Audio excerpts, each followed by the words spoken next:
안녕하십니까. 반갑습니다. 자, 지금부터 26년도 대비 기초 강의를 좀 진행을 할 건데, 첫 시간이니까 간단하게 좀 OT를 진행을 하고 갈게요.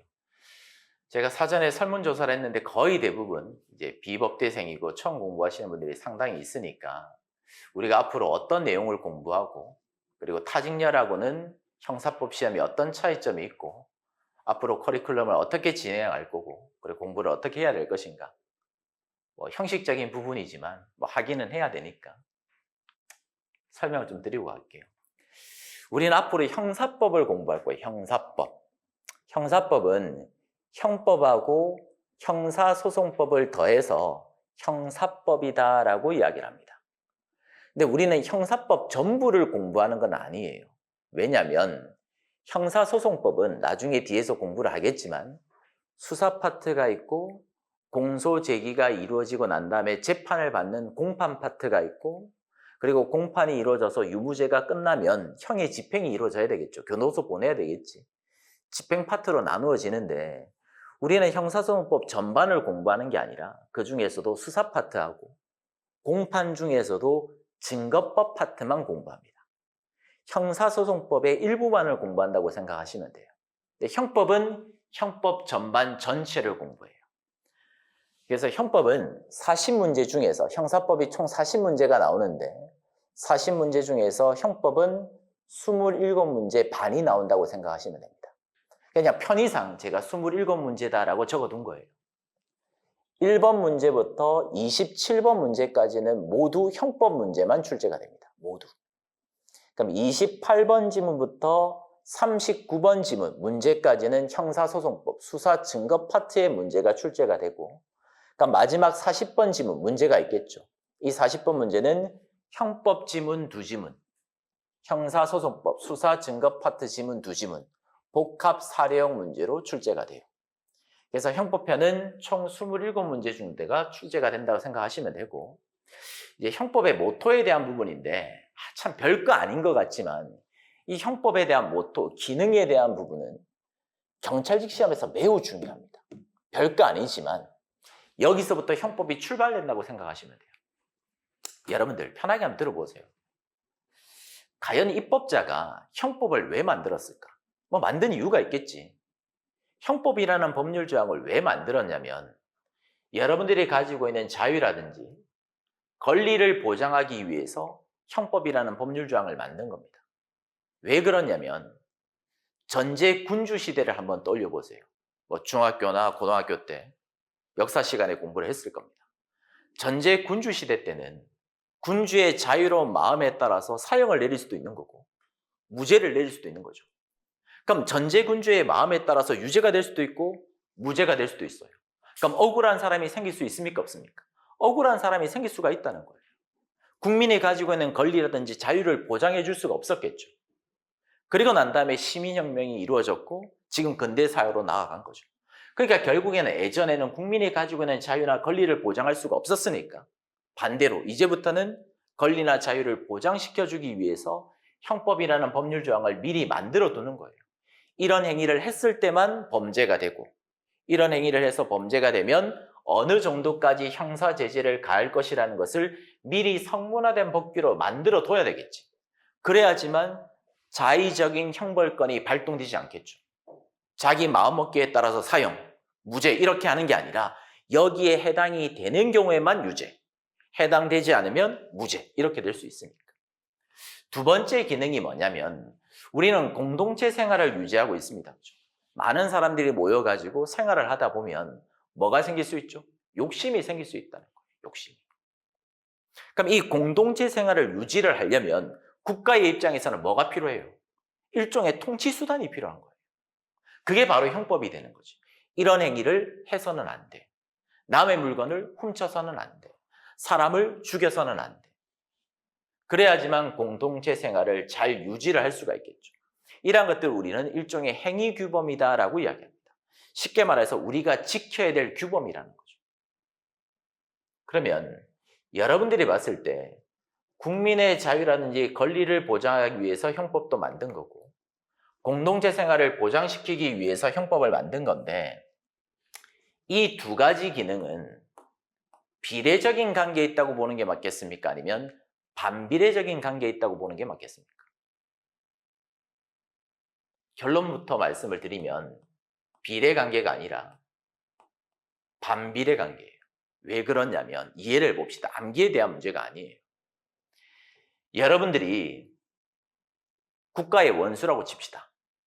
통치권자인데 이 국가를 잘 유지를 하려면 범죄의 수를 많이 만들어 두는 게 좋겠습니까? 적게 만들어 두는 게 좋겠습니까? 적게? 아니지. 살인죄도 만들어 두고 절도죄도 만들어 두고 폭행죄도 만들어 두고 상해죄도 만들어 두고 많은 범죄 형태를 만들어 둬야지만 이 공동체가 잘 유지가 될 수 있겠지. 살인죄도 안 일어날 거고 절도죄도 안 일어날 거고 폭행죄나 상해죄도 발생 안 되겠지. 사람들이 벌써 겁을 먹잖아요. 사람 죽이면 깜빵 가네. 남의 물건 훔치면 깜빵 가네. 벌써 겁을 먹고 있으니까 범죄를 범하지 않겠지. 그럼 결국에는 공동체 생활을 잘 유지를 시키려면 범죄의 수를 많이 만들어 놔야 돼요. 근데 문제는 범죄의 수를 많이 만들어 두면 국민이 가지고 있는 권리라든지 자유가 보장받을 수 있습니까? 없습니까? 없어요. 대표적으로 싱가포르 보세요. 비둘기한테 밥 주는 것도 범죄예요. 자리 양보를 하지 않는 것도 범죄입니다.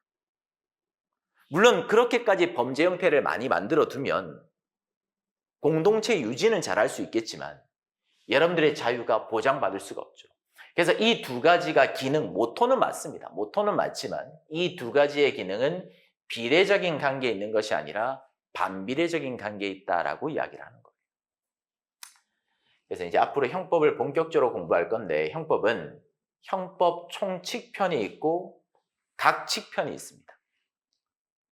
그래서 총론이 있고 각론이 있는데 그럼 총칙은 뭐고 각칙은 뭐냐? 총칙은 형법 전반에 있어서 공통적으로 적용되는 규칙을 총칙이다라고 이야기를 해요. 앞으로 여러분들이 살인죄도 공부를 할 거고 절도죄도 공부를 할 거고 폭행죄도 공부를 할 거고 기타 등등 여러 가지 범죄를 공부할 건데 그럼 공통적으로 요구되는 규칙, 교집합이 있을 수 있겠죠. 이게 총칙이에요. 총칙. 그럼 각칙은 반대가 되겠지. 공통적으로 요구되는 규칙이 아니라 개별적인 규칙을 우리는 각칙이다라고 이야기합니다. 범죄마다 성립 요건이 모두 동일한 게 아니에요. 나중에 계속 알을 채워나가겠지만 살인죄를 일반범이다라고 이야기합니다. 일반범이 뭐냐면 누구나가 범죄를 범할 수 있는 형태. 여러분들도 범죄를 범할 수 있고 저도 범죄를 범할 수 있고 이런 범죄 형태를 일반범이라고 이야기해요. 누구나 범죄를 범할 수 있는 형태. 살인죄는 일반범이에요. 여러분들도 범할 수 있죠. 저도 범할 수 있어요. 그런데 뇌물수수죄, 흔히 우리가 뇌물죄라고 이야기를 하는데 뇌물죄는 일반범이 아닙니다. 공무원의 지위를 가지고 있는 사람, 여러분들만 뇌물죄를 범할 수 있지. 저는 공무원이 아니거든. 저는 돈을 받아봤자 뇌물죄라는 범죄가 성립될 수 없어요. 이런 범죄를 신분범이다라고 이야기를 해요. 신분범. 그러니까 개별적인 범죄마다 요건이 같아요, 달라요? 다르다는 거지. 공통적인 요건을 공부하는 부분을 뭐라고 한다고? 총론이다라고 이야기를 하는 거고, 공통적인 부분. 교집합을 공부하는 부분이 총론이 되는 거고, 개별적인 부분을 공부하는 파트를 우리는 각론이다라고 이야기를 합니다. 총론, 각론을 합쳐서 우리가 이제 형법이다라고 이야기를 하는 건데, 그럼 선생님, 총론 파트하고 각론 파트에서 몇 문제씩 출제가 됩니까? 순경시험은 경찰 간부 시험 포함입니다. 제가 보통 경찰직 시험이라고 이야기를 하는 것은 순경시험뿐만 아니라 경찰 간부 시험까지도 포함하는 내용이에요. 왜 그러냐면 순경시험하고 경찰 간부 시험을 굳이 구별할 필요는 없어요. 왜 그러냐? 어차피 경찰 간부 시험에 나왔던 내용이 순경시험에도 나오고 순경시험에 나왔던 내용이 어차피 경찰 간부 시험에도 나오기 때문에 그리고 나중에 기출 공부할 때 순경시험 기출만 공부하는 게 아니라 경찰 간부 기출이나 경찰 승진 기출까지 다 공부를 하기 때문에 그냥 편의상 저는 경찰직 시험이다라고 이야기를 할 거예요. 보통 일반적으로 경찰직 시험은 총론 파트하고 각론 파트의 출제 비중이 거의 5대 5입니다. 거의 반반. 물론 경우에 따라서 뭐 45대 55가 되는 경우가 있긴 하지만 기본적으로 반반이라고 생각하시면 돼요. 13문제에서 14문제. 강론 파트도 13문제에서 14문제 정도 출제가 된다라고 생각을 하시면 돼요. 그리고 이제 지문 길이인데 보통 1번 문제가 있으면 뭐 1번 지문, 뭐 2번 지문, 3번 지문, 4번 지문 이렇게 나열이 되어 있겠지. 한 지문당 지문 길이가 가장 긴 시험은 법원직이에요. 법원직. 법원직 시험은 보통 한 지문이 긴 것들은 12줄, 한 지문당입니다. 한 문제가 아니라 지문당 12지문, 13지문 상당히 길어요. 그럼 결국 뭐예요? 속독 시험이에요. 형법 시험이 아니고 형사법 시험이 아니고 속독 시험이에요. 그 한정된 시간 내에 빠르게 읽어 내려가기 자체가 부담스러운 시험이에요. 그럼 선생님, 경찰직 시험은요? 이 순경 시험은 예전에 비해서는 지문 길이가 상당히 길어졌어요. 예전에 비해서. 22년도 시험을 기점으로 형사법 시험이 이제 개편이 되었고, 개편되는 과정에 지문 길이가 점점 길어지고 있어요. 예전에는 한 지문이 길어봤자 뭐 짧은 것들은 한 줄, 길어봤자 뭐 2줄, 3줄. 예전 기출을 보면 지문이 상당히 짧아요. 그래서 두 문자나 키워드만 체크를 해도 문제를 맞추기가 엄청 쉬웠어. 왜? 딱 보자마자 키워드가 보이니까, 딱 보자마자 두 문자 보이니까 암기했던 내용 그대로 결론 체크하면 그냥 정답이 돼버렸거든. 근데 이제는 안 그래. 예전 시험에 비해서 최근 형사법 시험은 거의 비교할 수 없을 정도로 고차원적인 문제, 난이도가 어려워졌어요. 그런데 그렇다고 여러분들이 겁을 먹을 필요는 없어요. 어차피 하다 보면, 연습을 하다 보면 자연스럽게 문제는 풀립니다. 처음이 좀 힘들 뿐이지. 그래서 경찰 시험은 예전에 비해서는 지문 길이가 상당히 길어졌기 때문에 뭐 경우에 따라서는 두 문자도 따고 경우에 따라서는 키워드도 따고 암기 형태로 공부를 해야 되는 파트도 있겠지만 기본적으로 중요한 내용은 이해를 하셔야 돼요. 이해를 하지 못하면 길어지는 문제에 여러분들이 탄력적으로 적용을 못해요. 저는 개인적으로 두 문자 따는 거 좀 싫어하거든요. 왜 그러냐면 대부분의 학생들이 두 문자 위주로 강의를 하고 가르쳐주면 시험장 가서 두 문자만 찾고 있어. 두 문자. 그러다가 벌써 1분 지나가 버린다니까. 문제 언제 풀 건데. 그렇게 해가지고는 고득점을 못 받아내요. 물론 시험이 엄청 평이하게 나온다면 두 문자만 가지고도 고득점 받을 수 있죠. 근데 시험이 그런 게 아니거든. 뭐 1차 시험에는 어렵게 나왔다가 2차 시험에는 또 쉽게 나왔다가 시험 난이도가 들쭉날쭉해요. 실제로 그렇습니다. 순경시험은. 그럼 들쭉날쭉 한다고 항상 쉽게 나온다는 보장이 있습니까? 없잖아. 그럼 대비는 어떻게 해야 돼? 열심히 높은 위주로 하고 있어야 되겠지. 난이도를 기본적으로 높게 설정을 한 상태에서 공부를 해야지만 쉬운 문제가 쉽게 보이는 거지. 그렇게 공부를 안 하면 쉬운 문제도 어렵게 보일 수가 있어요. 그래서 중요한 파트는 최대한 특히 기초 강의 때는 이해 위주로 공부를 하셔야 돼요. 암기 위주가 아닙니다. 이해 위주예요. 까먹을 수는 있어. 까먹고 공부하는 게 원래 공부는 계속. 이제 지문 유형인데 법원직하고 검찰직 시험하고 비교하기가 좀 힘들어요. 왜 그러냐면 법원직 시험은 거의 대부분 다음 중 가장 옳지 않은 것은 다음 중 가장 옳은 것이라고 나옵니다. 즉 쉽게 말하면 1번, 2번, 3번, 4번 이렇게 나온다고.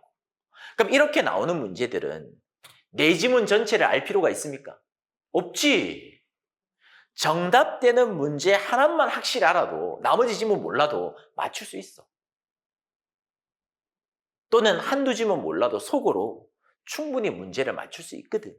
근데 경찰직 시험은 그렇게만 출제되지 않습니다. 개수형 문제가 출제가 돼요. 가, 나, 다, 라. 다음 중 옳은 것은 몇 개인가예요. 몇 개인가. 다음 중 옳지 않은 지문은 몇 개인가입니다. 그러면 가, 나, 다, 라를 모두 알고 있었을 때 정확하게 2개면 2개, 3개면 3개 정답을 고를 수 있겠죠. 물론 정말 운이 좋아서 XO, XO 했는데 OX, OX로 얻어 걸리는 경우가 있을 수는 있겠지만 그런 요행을 바라려고 하지 말고 기본적으로 봤을 때는 그 내용을 다 알아야 된다는 거예요. 또는 조합형 문제가 출제가 됩니다. 조합형 문제는 어떤 케이스냐면 기역, 니은, 뒷글. 어떤 경우인지 알겠죠? 니은, 뒷글, 리을. 또는 뭐 디귿, 리을. 또는 리을, 미연. 이런 형식의 지문이 나오는 거죠. 다음 중 옳은 것들로만 조합이 된 것을, 다음 중 틀린 지문으로 조합이 된 것을 고르시오. 근데 이런 지문들은 어차피 속어가 어느 정도 통용이 됩니다. 기역번 지문 틀렸으면 날려버리면 되겠죠. 니은번 지문 틀렸으면 날려버리면 되니까 이런 문제들은 큰 어려움이 없어요. 세 번째가 이제 가로형인데, 가로형 문제하고 이 사례형 문제가 생각보다는 어려워요. 어렵고 가로형 문제하고 사례형 문제가 요즘 시험 문제의 트렌드입니다. 요즘 추세 문제예요.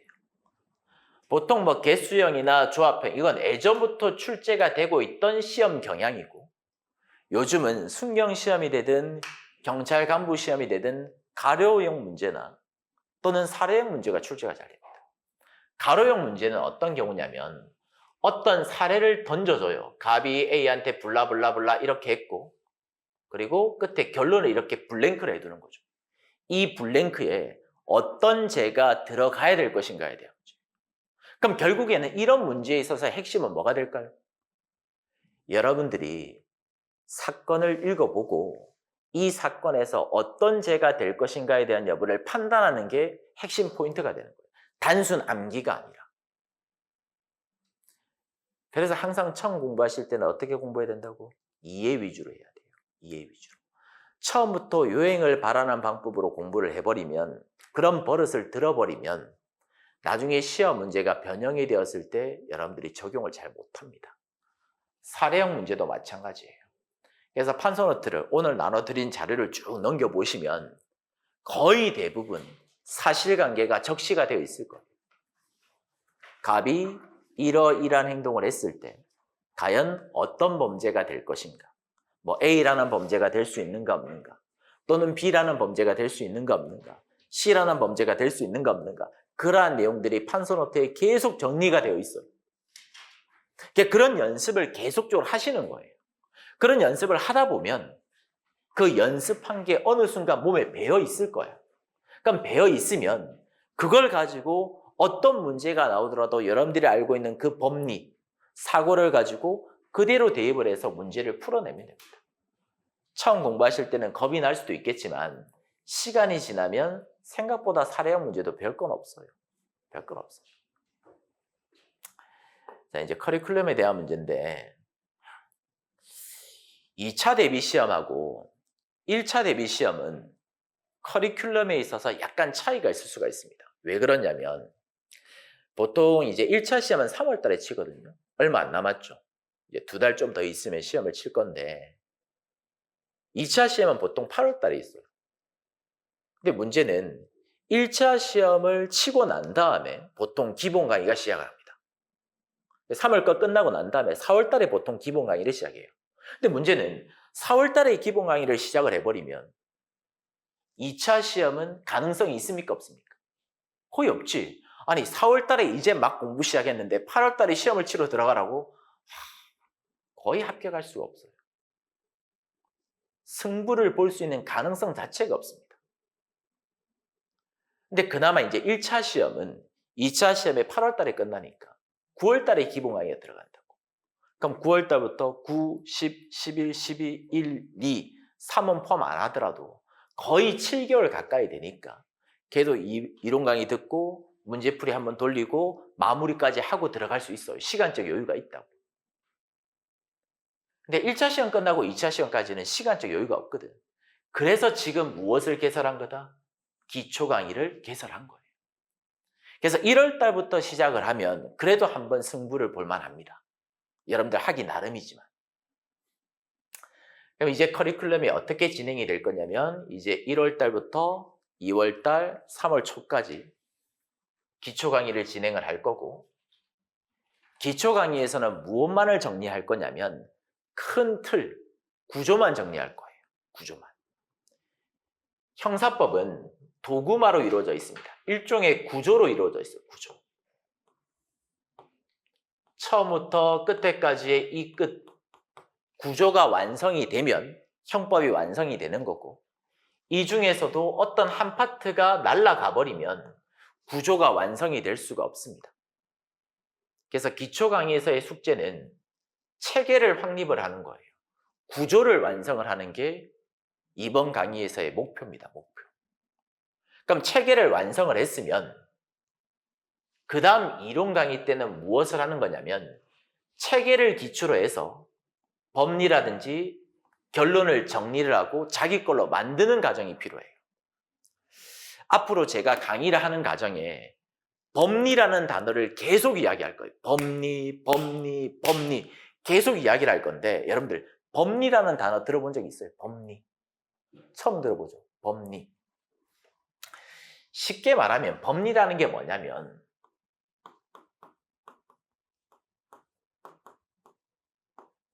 판례가 취하고 있는 태도입니다.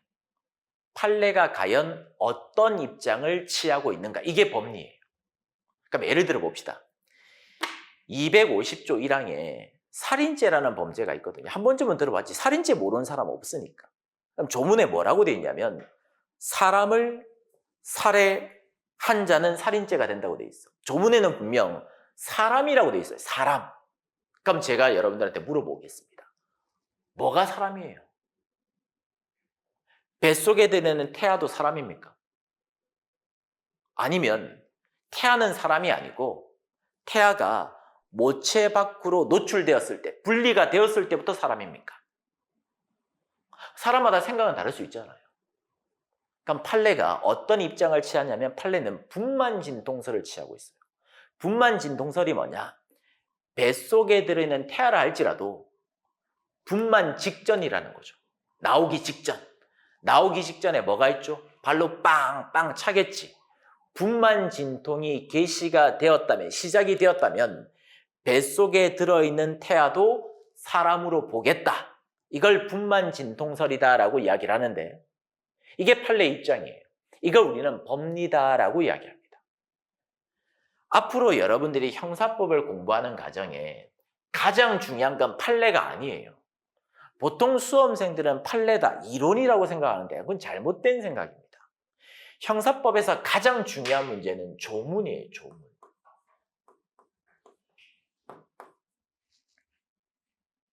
조문이 있고 조문에 기술되어 있는 문구, 단어가 있겠죠. 단어. 사람이면 사람, 절도면 절도, 어떤 단어가 있을 건데 이 단어를 판례가 어떻게 해석을 할 것인가, 이게 법리입니다. 법리.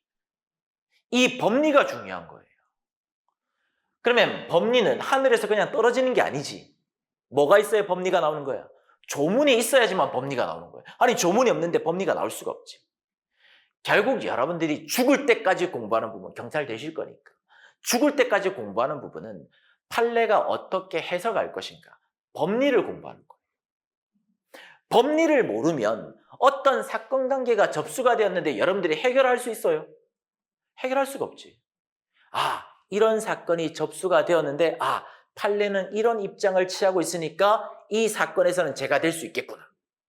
판례가 이런 입장을 취하고 있으니까 이 사건에서는 제가 될 수 없겠구나. 여러분들이 사건을 해결할 거 아니에요. 여러분들이 수사권을 가지고 있는 사람들 아니에요? 맞잖아요. 그럼 여러분들이 수사하고 여러분들이 증명해야지. 증명을 하려면 뭘 알아야 돼? 판례 입장을 모르는데 어떻게 증명을 할 건데? 판례 입장을 알아야지만 이 사건을 송치할 것인가 말 것인가에 대한 여부를 여러분들이 결정을 내릴 수 있을 거 아닙니까? 그래서 앞으로 공부하는 과정에 기본은 뭐라고? 조문인데 그 조문을 통해서 도출이 된 판례의 법리가 중요하다고 중요하지 않다고? 중요하다고. 판례의 법리를 모르는 상태에서 사실관계의 결론을 도출할 수는 없어요. 그래서 기초 강의 때도 법리를 설명을 드릴 겁니다. 드릴 건데 아무래도 횟수가 짧다 보니까 아주 자세한 내용까지는 설명드리기 힘들어요. 시간적 한계가 있으니까. 기초 강의 때 공부했던 내용하고 이론 강의 때 공부했던 내용을 접목을 해서 법리를 정확하게 이해를 하고 이해한 법리에 따라서 이 사실관계에서 결론이 어떻게 도출이 될 것인가, 그 결론을 계속 반복을 하면서 체득을 해야 됩니다. 여러분들 학습이라는 단어 들어본 적 있죠? 학습. 학습이 뭐예요? 보통 학습이라는 것은 공부라고 이야기를 하는데 학과 습이 합쳐져서 학습이거든. 학자는 배우 학자예요. 배울 학자. 근데 보통 학생들은 배우면 다 학습을 했다고 생각을 하는데 배운다고 학습이 되는 건 아니에요. 배우면 학까지만 되는 거고 배운 내용을 내 것으로 익히면 습, 학습이 되는 겁니다. 결국에는 종국적으로 여러분들이 완성을 해야 될 부분은 오늘 공부했던 내용을 집에 돌아가기 전에 내 것으로 만드는 습이 이루어져야 돼요. 그 과정이 이루어지지 못하면 체득을 할 수 있다 없다? 체득을 못해요. 쉽게 말하면 여러분들께 될 수 없다고. 흔히 인강 들으신 분들 진도 뒤처지니까 딜레이 되니까 하루에 막 1회차, 2회차씩 인강만 계속 들으시는데 그건 공부 아닙니다. 아니, 수업 들을 때야 무슨 말인지 알지. 강사가 씨부리 제끼니까 그런가 보다. 뭐 그런가 보다 하겠지. 근데 일주일만 지나보세요. 무슨 말인지 아는지. 뭐였더라? 뭐였더라? 기억이 안 나요. 왜? 습을 못했으니까. 체득을 못했기 때문에 그런 문제가 나타나요. 그럼 체득이 안 되면 어떤 문제가 생기냐면 삼순한테 이제 기출을 풀어야 됩니다. 기출을 조져야 돼요. 조지는데 기억이 하나도 안 나. 분명히 공부는 했어. 수업 때 들었는데 문제를 봤더니 처음 보는 것 같아. 왜? 복습을 안 했거든. 체득을 안 했거든. 그러니까 여기 가서 다시 또 기본 강의를 듣고 있다고. 안 그럴 것 같아요? 아니요. 이런 학생들이 생각보다 많이 있습니다. 생각보다 많이 있어요. 그러니까 8개월 만에 1년 만에 합격을 못하는 거예요. 계속 엇박자하고 있거든. 뒷북치고 있다고. 만약에 여러분들 중에서도 전공자거나 또는 뭐 경찰행정학과를 나왔거나 관련된 학과를 나오신 분들은 이론 강의를 들으시면서 미리 기출을 풀어보는 것도 나쁘진 않습니다. 공부의 한 방법이에요. 근데 전혀 베이스가 없는 상태, 비전공자고 초시생의 입장에서는 이걸 병행하는 게 오히려 독이 될 수 있어요. 그래서 가끔씩 여러분들이 저를 찾아와서 공부 방법에 대한 문제를 이제 물어보시는데 공부 방법은 일관성이 없습니다. 그 사람이 어떤 베이스를 가지고 있는가에 따라서 저는 A라고 답할 수도 있는 거고 B라고 답할 수도 있고 C라고 답할 수가 있어요. 그래서 제가 이 강의를 하면서 공부 방법을 이야기하지 않을 거예요. 왜? 사람마다 공부 방법은 다 다른 거기 때문에. 천차만별이기 때문에. 혹시라도 여러분들이 궁금한 점이 있으면 찾아오셔가지고 물어보시면 돼요. 그래서 이론 강의 끝나고 난 다음에 이제 기출풀이로 들어갈 건데 저는 이제 올해 같은 경우는 기출 문풀을 좀 빨리 시작할 거예요. 제가 경찰직 강의는 한 지가 그렇게 오래 안 됐어요.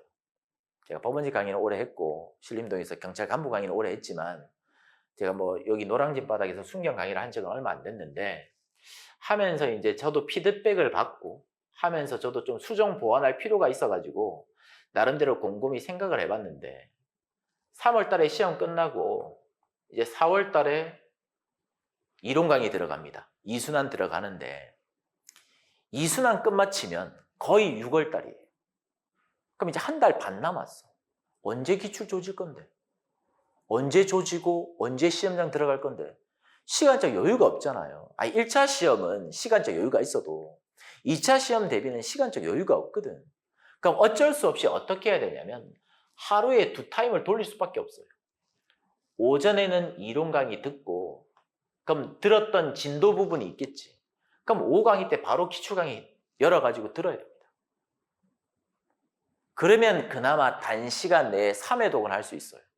벌써 오전에 이론 강의 들었을 거고 그럼 벌써 기억이 잔상이 남아있겠지. 그러고 난 다음에 점심 드시고 해당 파트 바로 기출로 조지면 조져져요, 안 조져? 조져진다고. 조져진다고. 풀린다고. 오답이 보인다고.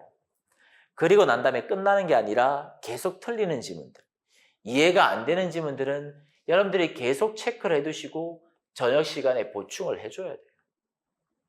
이런 식의 커리큘럼을 가져가면 단시간 내에도 합격권에 도달할 수 있습니다. 단언할 수 있어요. 근데 생각보다 빡세요. 빡세. 강의하는 강사의 입장에서도 빡시고 따라오는 학생들의 입장에서도 빡셉니다. 저는 약팔이 강사가 되고 싶은 생각은 없거든요. 빡센 건 사실이에요. 대신 여러분들이 했던 약속대로만 그대로 이행을 하시면 한번 8월 달에도 승부를 볼 만은 합니다. 근데 문제는 그렇게 해서 떨어지면 그 다음 연도 1차 시험은 너무 편해요. 한 7개월 과정에 정말 치열하게 공부를 했기 때문에 그 공부의 밀집도가 상당하거든. 그럼 시고 9월 달부터 계속 기출만 돌리면서 오답 정리하면 그 다음 1차는 그냥 합격한다고 봐야지.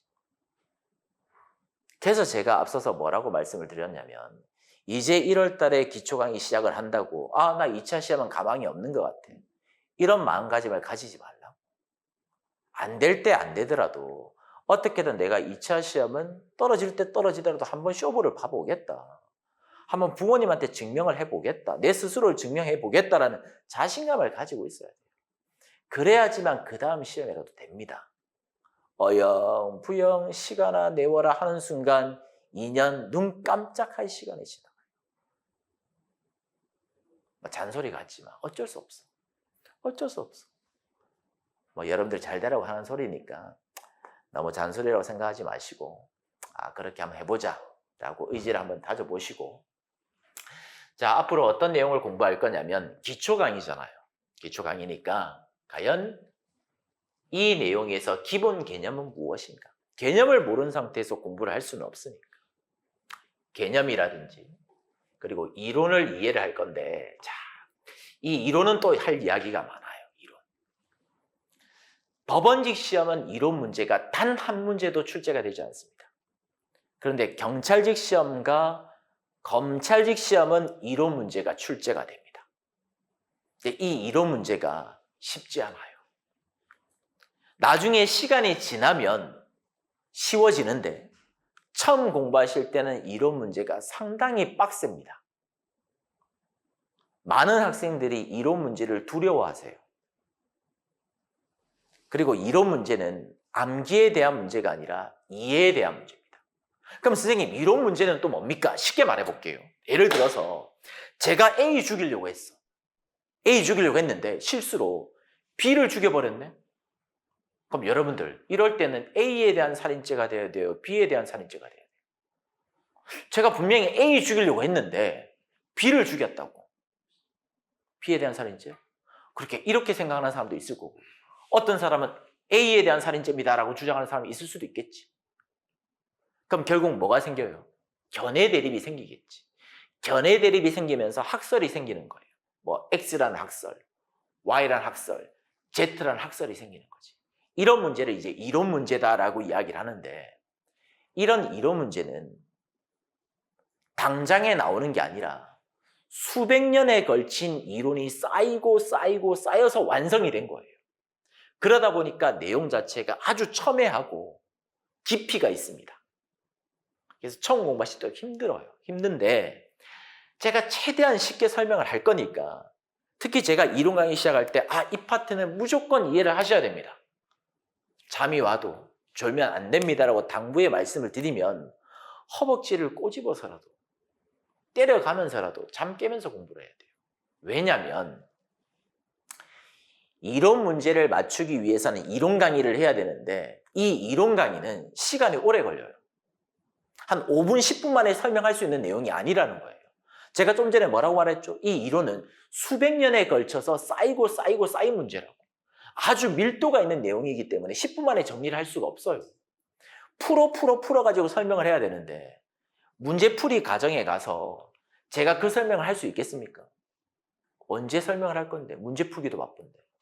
이때 아니면 제가 여러분들한테 이해를 시켜줄 수 있는 시간이 없습니다. 그래서 죽이 되든 밥이 되든 여기서 끝내야 돼요. 여기서. 뒤에는 없어요. 그리고 이해가 안 되면 어떻게 하라고? 다음으로 넘기는 게 아니라 남아서 복습을 하고 저의 바지끄댕이를 잡고서라도 물어보고 내 걸로 만들고 집에 가야 된다. 안 그러면 학원에 오는 의미가 없어요. 이제 두 번째, 조문인데 형법도 조문이 출제가 되고 수사증거, 형사소송법도 조문이 출제가 되는데 형법편은 조문의 출제 빈도가 상당히 떨어집니다. 형법 몇 문제 나온다고? 27문제 정도 나온다고 했죠.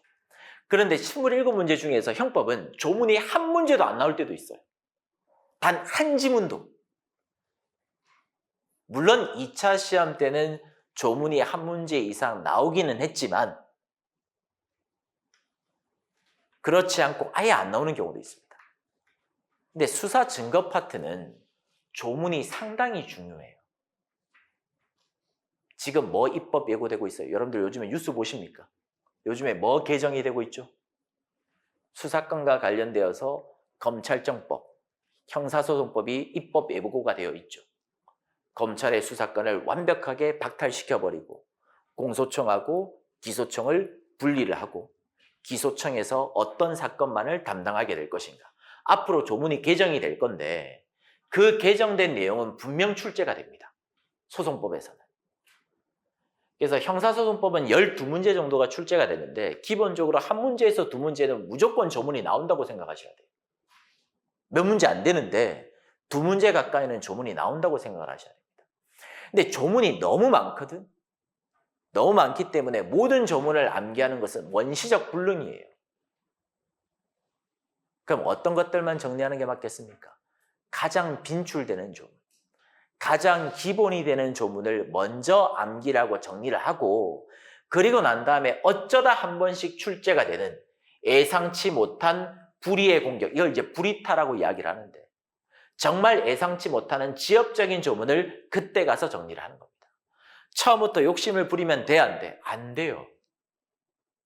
공부량이 상당히 많기 때문에 당연히 보면 좋죠. 암기하면 좋은데 처음부터 끝까지 완벽하게 정리를 하고 암기를 하려고 접근을 해버리면 회독을 빠르게 할 수 없어요. 결국 공부는 해독 싸움이거든. 예를 들어서 공부량이 여기서부터 여기까지라고 칩시다. 처음부터 이까지 공부하고 앞으로 다시 돌아오면 벌써 몇 개월 지나가 버렸어. 3, 4개월 지나가 버렸다고. 다시 돌아왔을 때 앞부분 기억납니까? 안 나. 사람인지라 형사법만 공부합니까? 경찰학은, 헌법은 기억이 안 난다고. 그러니까 처음 공부할 때는 양을 줄여야 돼요. 그럼 여기서부터 여기까지만 끝내고 빨리 돌아오면 기억이 나요, 안 나요? 나겠지. 그래서 기본적인 내용들을 먼저 해독을 해서 정리를 하고 난 다음에 세부적인 알을 채워야 되는 거예요. 판례는 무엇 중심으로 공부하자고? 아직까지는 사실관계가 의미가 없어요. 경찰직 시험에서 사실관계의 결론이 분명 중요한 건 사실이지만 사실관계의 결론을 도출하기 전에 기초 강의 때는 판례가 어떤 입장을 취하고 있는가 법리 중심의 공부가 반드시 전제, 선행이 되어야 됩니다. 이것만 잘 지키시면 앞으로의 과정이 훨씬 더 수월해질 거예요. 저 단언할 수 있습니다. 장담할 수 있어요. 근데 그걸 안 지키고 대충 공부하면 이제 힘들어지는 거지. 자, 마음가짐. 처음 공부하실 때 가장 힘든 부분이 이 부분이죠. 습관이 안 들어져 있어. 엉덩이가 좀 무거워야 되는데, 묵직해야 되는데 한 10분만 공부해도 들썩들썩 핸드폰 보고 싶고 졸음이 오고 딴 생각이 나고 집중을 못한다. 근데 강사는 기다려주지 않거든. 진도는 빼야 되고 설명을 해야 되니까 기다려주지 않는다고. 그럼 결국에는 여러분들은 그 내용을 놓치게 될 거고 복습 시간만 늘어나는 거예요. 그러면 결국에는 계속 엇박자야. 순기능이 아니라. 처음 공부할 때는 최대한대로 진득하게 좀 앉아있는 집중하는 습관을 한 달 이상은 들이셔야 돼요. 이 습관만 들이고 나면 그 이후부터는 편해져요. 오히려 공부를 안 하면 불안해져. 학원을 안 오면 불안해지고 복습을 안 하면 불안해져. 지금 세종로펌이라고 우리나라에 5대 로펌 있죠. 세종로펌이라고. 세종로펌에 거의 시니어 변호사, 파트너 변호사로 이종욱 변호사라는 분이 계세요. 그분이 이제 서울대 법대 나왔는데 제가 법무특기라서 군대에서 법무실을 나왔어. 그래서 제대하고 난 다음에 뭐 리포트를 쓸 겸 그분을 찾아가서 물어봤어. 공부를 어떻게 했습니까? 공부에 왕도가 있습니까? 라고 물어봤는데 그때 이제 그분이 저한테 해줬던 말이 벌써 20년도 훨씬 전의 이야기인데 나보고 찍고 놀아라 하더라고. 찍고 놀아라? 그게 뭔 말입니까? 라고 했더니 하루에 10분이 되든 20분이 되든 좋으니까 무조건 원래 공부하는 장소에 와서 한 번쯤은 찍고 놀아라는 거예요. 짤 때 째더라도 PC방 갈 때 가더라도 친구들하고 술 마시러 갈 때 가더라도 학원 책상 머리에는 한번 앉아 있어라 이 말이에요. 무엇을 위해서? 습관을 위해서. 그것만 들이고 나면 어느 순간부터는 몸에 배어진다는 거지. 오래 학원에 안 오면 불안해지는 거고 공부 안 하고 친구들하고 놀면 불안해지니까 그거부터 들이라 이거예요. 저도 같은 생각이에요. 이게 습관이 들이지 않으면 여러분들 빠졌다가 나왔다가 빠졌다가 나왔다가 계속 그럽니다. 하지 마세요. 2번, 이건 이제 초시생들은 잘 안 그러는데 재시생들이 보통 연애를 시작하는 경우가 있어요. 이건 뭐 법원직 강의에서도 이야기를 하고 경찰직 강의에서도 이야기를 하는 부분인데 뭐 다 큰 성인이 연애할 수 있지. 이해는 해요. 물론 마음적으로는 충분히 공감을 하는데 이해는 하는데 이성적으로 보면 짜증나. 이것들이 비싼 돈 내고 학원에 쳐와가지고 지금 뭐 하는 꼬라지지. 짜증이 나지만 성인인지가 말을 못하는 거지. 이게 뭐 중고등학생이 아니잖아. 처음이자 마지막일 겁니다. 이 부분에 대해서는 잔소리를 안 할 거예요. 뭐 여러분들 자유의사인데 그걸 제가 뭐라고 탓해. 연애할 수도 있는 거지. 근데 웬만해서는 하지 마세요. 하지 마십시오. 하지 말라는 데는 당연히 여러 가지 이유가 있습니다. 첫 번째는 하면 공부에 집중이 잘 안 돼요. 맨날 손잡고 붙어 다니고 복도에서 조잘 노가리 까고 있고 맨날 밥 먹으러 나갔다가 1시간 만에 들어와야 되는데 1시간 반, 2시간 있다 들어오고 어디 갔다 들어오는지. 결국에는 6개월, 1년 만에 끝낼 게 2년, 3년이 돼버린다. 근데 문제는 그래. 2년, 3년이 됐어도 둘 다 합격을 하고 결혼까지 해서 결말이 해피엔딩이면 좋다 이거야. 근데 거의 대부분 해피엔딩이 아니에요. 남자가 먼저 합격을 하든 여자가 먼저 합격을 하든 한 사람이 먼저 합격하고 빠빠이 하고 중경 가버립니다. 그 순간 연락이 소원해지고 관계가 소원해지고 그냥 소리 소문 없이 그냥 이별이에요. 이별. 그럼 남아있는 사람은 뭐 돼? 엿대는 거야. 시간은 시간대로 다 쓰고 남 좋은 일만 시키는 거예요. 그럼 뭔 헛짓거리예요 그게. 저는 그게 싫다는 거예요. 그게. 그래서 웬만하면 잡담이나 연애 이런 것들은 좀 하지 말자. 더 이상 말 안 할 거예요. 뭐 하든 말든 여러분들 자유니까. 세 번째, 이거 중요한 부분인데 지금 이 클래스에는 다 처음 공부하시는 분들만 있으니까 뭐 남들하고 비교할 것도 없어요. 다 초시생이니까. 근데 나중에 뭐 마무리 시즌에 들어가거나 기출 시즌에 들어가면 기존에 공부했던 재시생들이 그때부터 들어오기 시작합니다. 그럼 같이 막 공부를 하겠지. 그러다 보면 옆에 있는 사람하고 비교하기 시작해요. 저 사람은 매일같이 막 90점 이상 나오는 것 같고 나는 모의고사 치면 항상 뭐 60점, 70점밖에 안 나오는 것 같고 막 자괴감이 들어. 난 그동안 공부를 한다고 했는데 뭐 했지? 그러면서 남들이 좋다는 책, 유명하다는 책 다 사봅니다. 양만 계속 늘려 정리는 못하면서. 그러면 어디로 간다? 장수생의 길로 가는 거예요. 저 배가 산으로 가기 시작하는 거예요. 공부는 마이웨이입니다. 마이웨이. 제가 시험장 가는 게 아니죠. 누가 가는 거예요? 여러분들이 시험장 가는 거지.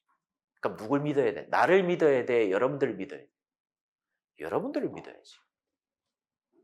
그 실력은 제가 어떻게든 만들어 주겠지만 여러분들이 여러분들 스스로를 믿지 못하면 당연히 고득점을 받아낼 수가 없어요. 남들하고 비교하려고 하지 말고 자기 스스로를 사랑하고 믿으세요. 그러면 분명 좋은 결과가 있습니다. 근데 그 중에 마음이 여리신 분들, 착하신 분들이 주변 사람들하고 비교하면서 상처를 입는 경우가 상당히 많기 때문에 이런 부분들은 좀 주의를 하고 경우에 따라서는 무시를 좀 하시면 됩니다.